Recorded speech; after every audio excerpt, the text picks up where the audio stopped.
that. All right, coming up, we've got a great special interview with an outstanding graphic novelist. Did you know that last week, the 28th of April, was Admiral Yi Sun-shin's birthday? You didn't know? Oh, it was, yeah.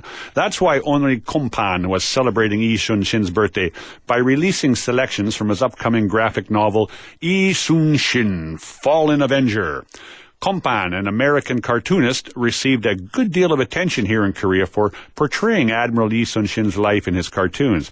I actually heard that Onrie did an interview on this show, a special interview for his book Yi Sun-shin, Warrior and Defender, last year. Yeah, so there you go, like that. Good man. So in about 1 year, he'll publish his the second novel, Yi Sun-shin, Fallen Avenger. So let's sit back, relax, and we'll listen to his story today again here on Inside Out Busan's special interview. Good evening, sir. How are you this evening?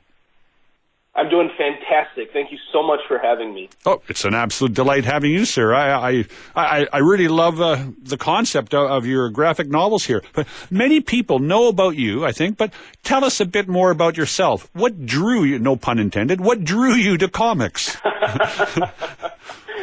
Well, you're certainly off. This interview's already off to a good start. Well, thank you, sir. I appreciate that. Of course. So to answer your question, I've always been moved and inspired by tales of heroes, whether they were in comics, movies, or video games. In general, comics are the home of the superhero, and in my youth, I was naturally drawn to them. I always wanted to work in comics and entertainment. It's a lifelong dream of mine that has been a constant uphill battle, but one worth fighting.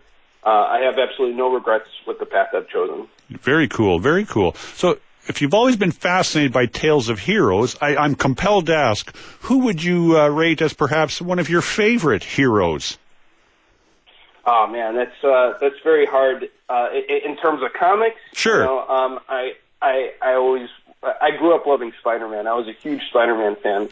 And it was really amazing to have Stan Lee write the foreword to the first graphic novel that I ever wrote, because he was such a huge inspiration to me growing up, and you know, he created all the heroes that I loved reading about when I was growing up. I was always a big Marvel fan. I was always more of a Marvel guy than I was a DC guy. But as I got older, that of course changed. But I was always impartial to Spider-Man. Now in my elder years, I would say I'm more of like a Batman fan.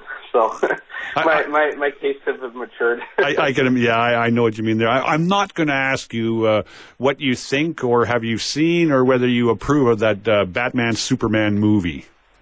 So, honestly, I haven't seen it. Yeah. I'm going to see Captain America tonight, and I'm super excited about that, and we'll see what happens from there. Yeah, very good, very good. I don't think I want to see it. I'm just not sure. To see the two of them in the same movie just doesn't work for me somehow. It's just wrong. But anyways, so for listeners not familiar with the comic that you've done about Admiral Yi Sun-shin, tell us a little bit more about the book. Absolutely. So Yi Sun-shin is a trilogy broken up into 3 separate story arcs, each containing 4 chapters. Once the 4 chapters of each arc are completed, we collect them into a hardcover-bound book with tons of extras. Our first arc, which was titled Warrior and Defender, features the foreword by Stan Lee. And we're currently working on the second arc, titled Fallen Avenger, which will be out next year. The third and final arc will begin production next year, and we'll conclude the trilogy. And you're hearing it for the first time on the radio. The title of it will be Yi Sun-shin, Hunter and Destroyer. I like that. That's a great title, Hunter and Destroyer. That's nice, great. Nice. Yeah, so that's gonna be what concludes the entire series, the entire trilogy. And Yi Sun-shin is a book made and embraced by people from all over the world.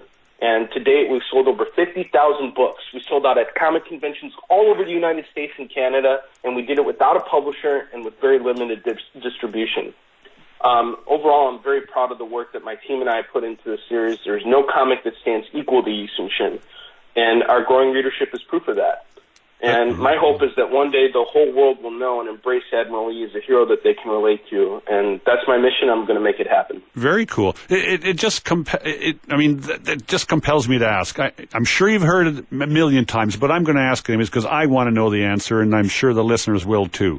Why? Why Yi Sun-shin? What's the inspiration to that? I love answering this question. Admiral Yi was a real hero who stood in the face of tyranny and oppression and defended his country in its darkest hour. Totally. And despite the flaws of the Joseon dynasty government at the time, Admiral Yi remained loyal to his people and to his nation, which is what heroes do.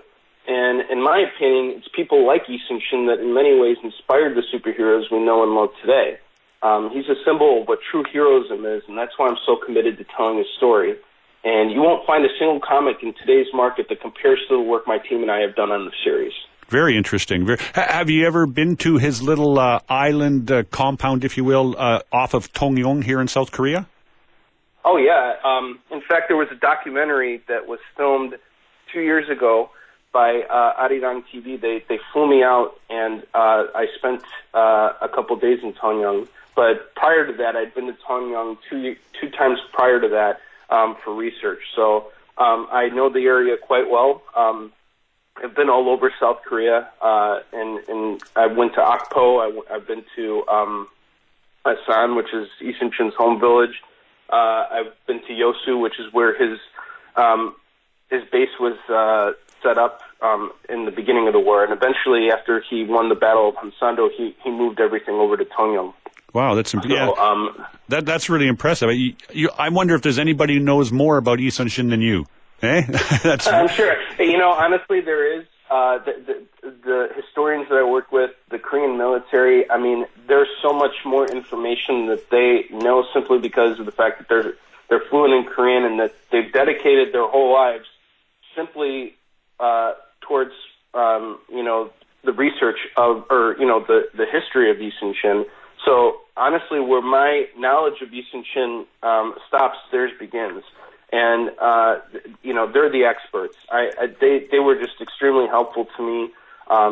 Professor Chung Byung-won, who's affiliated with Soonchon-young University in Asan, he was a really huge help for me, and he's always been there for me. And if he's listening now, I hope he knows how much I appreciate all of his help over the years. Very good. Yeah, that's very cool. Well, I wonder, though, with your works, do you focus on the admiral as the leader of a navy, if you will, and as a tactician, and as, let's call it, as a fighter?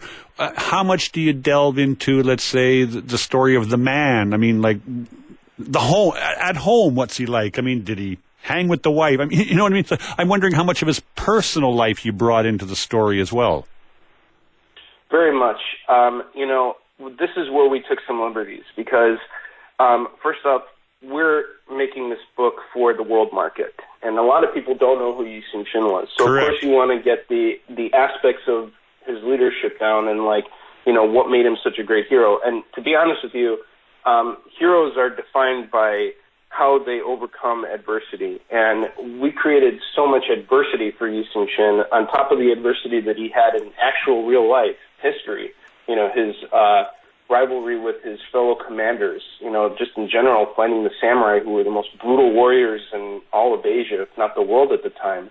And, putting that kind of pressure on Yi and seeing how he's unbending, unyielding, how he's uncorruptible, even with all this pressure, is really what inspires me the most. I mean, I think that probably the most inspiring thing for me is, the entire country is falling apart around him. And, there's just no way in hell he has any chance of contending with this massive army. And yet he's still willing to fight. He's still willing to get out there and protect his country, protect his people. I mean, how many historical figures do you know who have done that and succeeded? That's something that I'm very, very moved by. Yeah, no kidding. Yeah, I totally agree. There definitely is not many, is there? I mean, not really at all. I mean, because I with your story, what really intrigues me is, the Korean component. So I wonder, when you talk about the world market, I mean, for foreigners, I mean, it's not easy to find Yi Sun-shin's story, right? Never mind, to write this book that you did. So how did you go about finding it, and how did you work with what you found?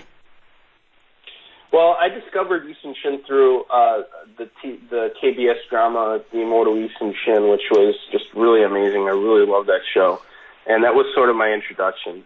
And I was so moved by it that I wanted to, give my own take on it, because I saw that Frank Miller's graphic novel 300 was being turned into a film at the time. And I had just read the graphic novel, and I was like, wow, this is really good. I'm like, it would be cool if they made like a version of Yi Sun-shin's story like this. And so that's how my research really began. It was about 10 years ago, as a matter of fact. That's when I discovered the story. And it took a really long time. And, it's funny that you say this, because, we've sold 50,000 books today. And the majority of our customers are actually from America. We just released the book in Korea, and it sold out of its first printing, which is fantastic. Seoul Cultural Publishers put out the book, and they did a fantastic job of helping me promote it. They flew me out to Korea. They arranged a ton of events for me. They were very cooperative, because I'd wanted to take a portion of my royalty to help the people of Korea, and I'll get more into that later. But it was just really amazing to work with this company and to bring the book out there. But because my book is made for a world market, and I was inspired by 300, which is a pretty violent book, and there's sexual content in it and things like that. Well, our book contains the same stuff, and so we had some restrictions, and it's very hard to find the book in Korea. And I don't know how some of the Korean people may feel about the content in the book, but we did this so that we can make the book more interesting for everyone. Because if you're an American and you don't know who Yi Sun-shin is, you want to see a book where you're going to see ninjas' heads being cut off, battleships being blown up, all kinds of cool stuff happening, and we don't want to censor that stuff. We want to get people to be interested and inspired by this amazing hero. Yeah, no, I concur 100%, and I think it was interesting how you bring up the parallel with 300. I think the story it's very similar, isn't it? I mean, the lead man, or the leader in 300, it was almost the same kind of a personality as Admiral Yi Sun-shin. I thought I really liked the movie 300, and I can see the parallels with Admiral Yi Sun-shin. But so you talk about the content, be it violence or sexuality. I mean, are those the kind of pressures that you felt when crafting this story? I mean, based on a real guy. I mean,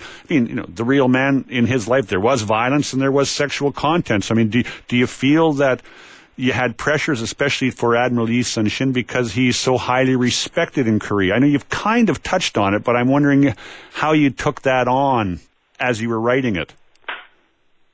I faced many challenges while working on this project, even today.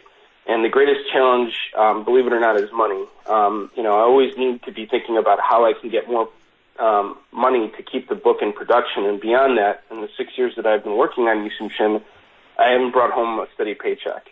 And I've been on the road, going from convention to convention and pushing the series in the hopes that it will lead to bigger and better things for the story I'm telling, and for me as a producer. And in the beginning, I had many people tell me that I was wasting my time. Now I don't get that as much, which tells me I'm on the right track. Persistence goes a very long way. And I seek to achieve the impossible in order to prove Admiral Yi's glory to the world, essentially. And I'm not bothered by the whole violence thing. I have a vision, I know I'm on the right path, and I'm going to do it. And I'm going to prove all this by being the first independent comics creator to sell 1,500 comics at a single convention at New York Comic Con this October. And I created this challenge, which I've titled the 1,500 Comic Book Battle, and we'll complete this nearly impossible feat on the day we release Fallen Avenger 4, which is the conclusion of our second arc, which tackles Admiral Yi's famous victory at the Battle of Myeongnyang, where he took 12 ships and defeated a Japanese fleet of over 333 ships. And it's no coincidence either that we are releasing Fallen Avenger 4 on the 419th anniversary of the battle itself. And personally, I think nothing is impossible. And I hope that my efforts will not only inspire the people of South Korea, but the world itself. Yeah, I don't know. I have a sneaking feeling it's going to happen for you. I can just sense it. Now, look, no, I'm serious. No, I mean, you've got the courage of your conviction. I think that goes a long, long ways today. Not enough people have that. So people who haven't read I'm from Canada, so I know you've kind of touched on, people like Spider-Man and Batman and the like, but for people who haven't really read the book, maybe if you were to pick a Western character to compare someone like Yi Sun-shin to, I mean, who would you choose? Not a single one. Yi Sun-shin would kill them all. I hear you. I agree. I agree. Yeah, I agree. Yeah, I totally agree. But if I had to choose one, I would say Batman, because like Batman, Yi Sun-shin was a skilled tactician and warrior, and on top of that, he used cutting-edge weaponry at the time to fight his enemies. Yeah. And of course, Captain America, because he's not only a hero, but a symbol of justice for what humanity stands for. And I find a lot of inspiration from comic book characters, and it's my job to find ways to help Admiral Yi stand amongst them in today's comics market, which is predominantly run on superhero titles. Yeah, I totally agree. Regardless of the rise of the independent comics and how popular they've been becoming, superheroes are still dominated. And I spent a lot of time studying the works of great comic book creators like Barry Windsor Smith, Brian Stelfreeze, Mike Zack, Frank Miller, Todd McFarlane, Jack Kirby, John Buscema, and lately Jeff Darrow. He just does some incredible layouts. And all these guys are legendary artists who have contributed a great deal to comics, and I hope to stand amongst them one day. Yeah, very nice. I like that, and I kind of agree with the Batman take on it, because I think that was the thing about Batman, and I think that's why he was so impressive. And I'm sure you'd agree with me. Superheroes' role is to make us feel good about ourselves and to show us that we can overcome adversity. So I think where Batman's forte was that he used his brain, to create these special tools to catch the criminals. So it was through his brain and through hard work. Absolutely, and that's really all it is. I'm very inspired by the creator of Kyokushin Karate. His name is Matsutoshi Oyama, and he had a very simple saying. The secret is sweat, and not a lot of people like to work their brains, but that's really the secret to everything. The smarter you are, that's the path to victory. That's how you're always going to win. Yeah, I agree. And practice makes perfect too, as they always say, isn't exactly. it? Yeah. Of course, you can't be afraid to fail, and you got to laugh at yourself sometimes too. There's exactly. So to do this work, you learned Korean. And you visited Korea. You've also been to the statue of the Comfort Woman in front of the Japanese embassy in Seoul. So, you've done quite a bit here. What more would you like to learn about Korea? And what would specifically be your interest in Korean issues these days? This is going to be a long answer, but a fruitful one, I hope. Okay. I'm always trying to learn as much as I can when time allows for it. These days I've been so busy that I had to unfortunately drop out of my Korean class in order to focus on ensuring that Fallen Avenger 4 is completed on time. This book is requiring a lot of attention from me right now. And with this book, I'm overseeing everything alongside my editor and co-writer, David Anthony Kraft. Together, we're drawing out the layouts for the book, which are then drawn by our artist, L.R. Naquez. Our Argentinian-based colorist, Adriana de los Santos, then colors everything, and then it all goes to Joel Saavedra, who's also from Argentina, who letters everything. And it's a very delicate and grueling production process. When I came to Korea in November of last year to promote the release of the Korean edition of Yi Sun-shin Warrior and Defender, which has since sold out of its first print run and is now available for purchase at your favorite comics and bookstores throughout Korea, my objective was to inspire the nation by showing the people of Korea that it's not simply a Western take on Admiral Yi's story. We have people from all over the world working on this book, and it is the world's take on Yi Sun-shin. It was important for me to let the people of Korea know that their hero lives and breathes through our work. This is why I felt it was so important to learn Korean. Nelson Mandela, another person I'm really inspired by, had a very famous saying, "If you talk to a man in a language he understands, that goes to his head. If you talk to him in his language, that goes to his heart." Yeah. I wanted to make a difference, which is why I donated a portion of my royalty to receive, to be received by an organization called Council 24 that provides aid for victims of suicide, which is a very big deal in Korea today. And in regards to the Comfort Women, I want the people of Korea to know that the world acknowledges what happened during the Japanese occupation, because I see how important that is to them. And I stand with the Comfort Women, and with the release of the Fallen Avenger book that we put out next year, I'm going to donate a portion of my royalty towards helping the Comfort Women in their noble cause. In fact, a few weeks ago, I learned that they were actually collecting money to help victims from a natural disaster that occurred in Japan. Yes. They were collecting money on the streets of Seoul without any ambition of insulting Japan or trying to stick it to them or in any way. They were just trying to help people. That's what they said, exactly how they said it too, isn't it? It's not about a nation, it's about people helping people. Oh, of course. And, I was so inspired by that, and I admire them, and I really hope that they know that they're a huge inspiration to me and my team. And, I hope to meet them when I come out to Korea, to promote the book. I think that they're really wonderful, these women, what they've been through. And I think they send a really positive message to people who are dealing with suicide contemplation in Korea. I mean, these are women who've been raped and have been abused, and they continue to live their life, and they try and do as much good as they can. It's really amazing. Well, I have to say, Onrie, I think you're also can be looked upon as an inspiration. I mean, for someone like yourself to take on this challenge of, bringing Admiral Lee Sun-shin to the world and show him in the light of the hero that he is, I think that's extremely commendable. You should be very proud of yourself. I'm proud of you. I think it's I'm deadly serious, man. It's true. No, honestly. I appreciate that. It's something that I've been very committed to doing. I think that I look at what's going on in the world. These are very dark times, especially politically. I just got back from Georgia, the country, a week ago, and you just see there's always political strife within every single country you go to, and it's always one party over another.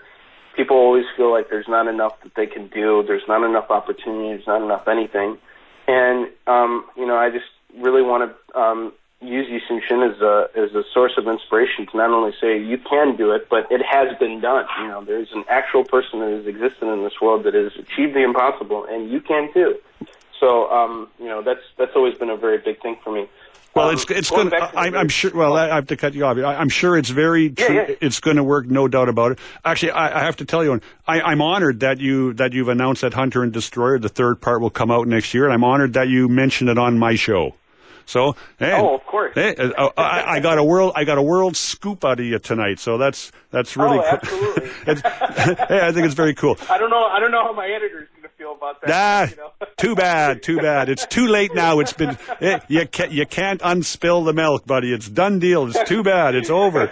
Yeah. But listen, Onrie, I want to thank you so much for coming on my show. It's been an absolute delight. Admiral Lee Sun-shin he's cool. I've been to the little island over there. I thought he was amazing. It was very impressive. I mean, the whole turtle boat thing is just the coolest thing ever, I thought. So I want to thank you so much for enlightening me, and I'm sure giving more information to our listeners. I wish you all the best. I know there's not a bloody chance you're going to fail in your 1,500 comic mission. I know it. Thank you so much. And I just want to say one last thing to the people of South Korea. You got 10 seconds. I got 10 seconds, then this is it. Singlerir 위하여. Attaboy, I love it. You're the best, Onrie. Thanks so much for coming on my show. It's been a delight to have you, sir. Thank you for having me. My pleasure. Have a good evening and the rest of your great day. Happy Children's Day to you, because you're a child, too. Oh, thanks. Yes, exactly. And same to you. Thanks, Onrie. Good night, sir. Been a delight. Thank you. Yeah. Been a delight. All right, so that'll do it. We want to thank you so much coming on. It's been a delight. All right. Yeah, we'll wrap up more here. So again, our quiz. You wanted to text 1 to us for Donggu. That was the answer for the quiz. We'll say the winner for the quiz will be Helena and Igunmi. But again, you want to be checking the bulletin board to confirm that and to verify and confirm your prizing. I kind of hope you've enjoyed your Children's Day and your Children's Day here with us. I know, and we'll have a lovely long weekend. Perhaps maybe between Friday, Saturday, and Sunday, I would hope you'll spend some more time with us here. So, as usual, the way I'd like to put it to you would be this. It's not only Children's Day, but you want to kind of look at it as just call it Family Day. Call today Family Day. Call next Wednesday Family Day. Just be a family unit. The children, love your parents. Parents, love your children. Everybody just love and just be harmonious. No grief in your home. Let the grief happen out on the playground or in the workplace or at the coffee shop. But at your home, that's where it should be just harmony and happiness all the time. So this has been our Friday edition of Inside Out Busan. Hey, I'm thinking so. It's about that time. Oh, what, Thursday? I know it's Thursday. It's been in... Oh, what the heck? I typed Friday edition. What am I? I'm crazy today. See, Children's Day. I had too much sugar. This has been the Thursday edition of Inside Out Busan. I'm your host, Michael. I don't know what day it is, but I know I'm your host, Michael. I'll be here tomorrow. I think it's 6:15. I think I'm here tomorrow. I think maybe we'll have a news at 6 o'clock. We didn't have that today. I hope you can join us. Our last song of the evening will be a great little song here by Ai Chorum, which kind of translates as Like a Child, by Kim Dong-rul. Have yourself a lovely evening. Good night.